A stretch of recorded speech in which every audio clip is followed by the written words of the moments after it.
আসসালামু আলাইকুম রহমতুল্লাহ বরকাত। সম্মানিত দর্শকবৃন্দ, আজকে আপনাদের সম্মুখে যে বিষয়টি নিয়ে উপস্থিত হয়েছি সেটি হলো তা হরফের হামস। কিভাবে আমরা তা হরফের মধ্যে হামস আদায় করব, বা একটা বিষয় এখন দেখা যাচ্ছে সেটি হলো আমরা তায়ের মধ্যে হামস আদায় করতে গিয়ে অনেকে সিন আদায় করি। যেমন উদাহরণস্বরূপ, ইন্না আনজালনাহু ফি লাইলাতিল কদর, কফের উপর জবর হয়েছে, দালের উপর সাকিন হয়েছে, রয়ের নিচে জের হয়েছে। একটা জিনিস বুঝতে হবে এখানে, সেটি হলো দালটি হলো অরিজিনাল সাকিন, সাকিনে আসলি, রয়ের নিচে জের। এখানে ওয়াকফের কারণে রকে সাকিন করা হয়েছে, সাকিনে আরজি। এখন দুটো সাকিন একসাথে হয়েছে, তাহলে পড়তে হবে দালকে সাকিন করে র সাকিন করতে হবে, কদ কদ কদ কদ কদ কদ। র সাকিন হয়েছে, আর যে সাকিন দু সাকিন মিলে ইজতিমাই সাকিনের কায়দা হয়েছে।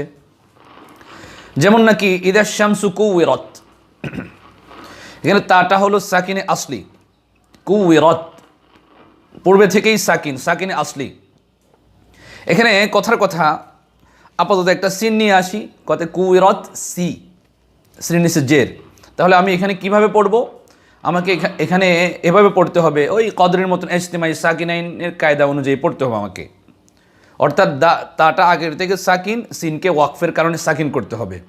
তাহলে আদায়টা এভাবে করতে হবে, ইদা শামসু কুইরত, কুইরত, এভাবে আদায় করতে হবে হুবহুব।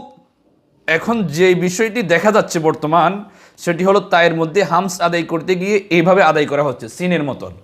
ওয়াইদা তুতলা, এভাবে আদায় করছেন। সুতরাং এইভাবে আদায় করাটা এটা শুদ্ধ নয়, বরং লাহানের জলির মধ্যে হবে।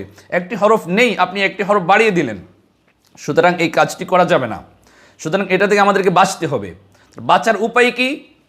বাঁচার উপায় হলো 9টি হরফের মধ্যে 1 আঙ্গুলের কম পরিমাণ ফাঁকা রেখে উচ্চারণ করতে হবে। সে 9টি হরফ হলো জিম, শিন, ইয়া, বদ, দাল, তা, দাল, সা, ওয়াও, এই 9টি হরফ। অর্থাৎ যখন তা আদায় করবেন, যখন সাকিন করেন বা হরকত দিয়ে আদায় করেন, তখন আপনি দাঁত লাগাতে পারবেন না, দাঁত না লাগাইয়া উচ্চারণ করতে হবে।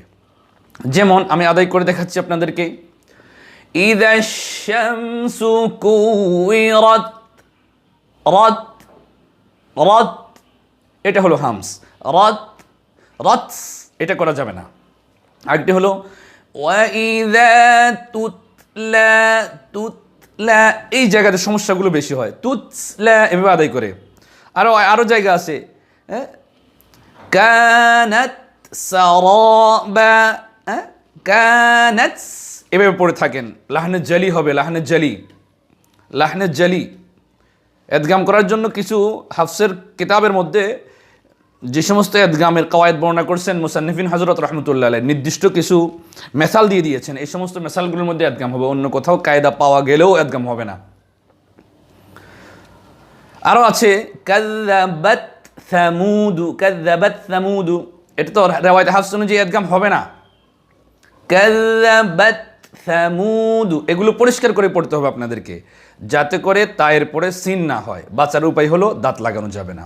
সবাই ভালো থাকুন, সুস্থ থাকুন, সাথে থাকুন, চ্যানেলটিকে সাবস্ক্রাইব করুন।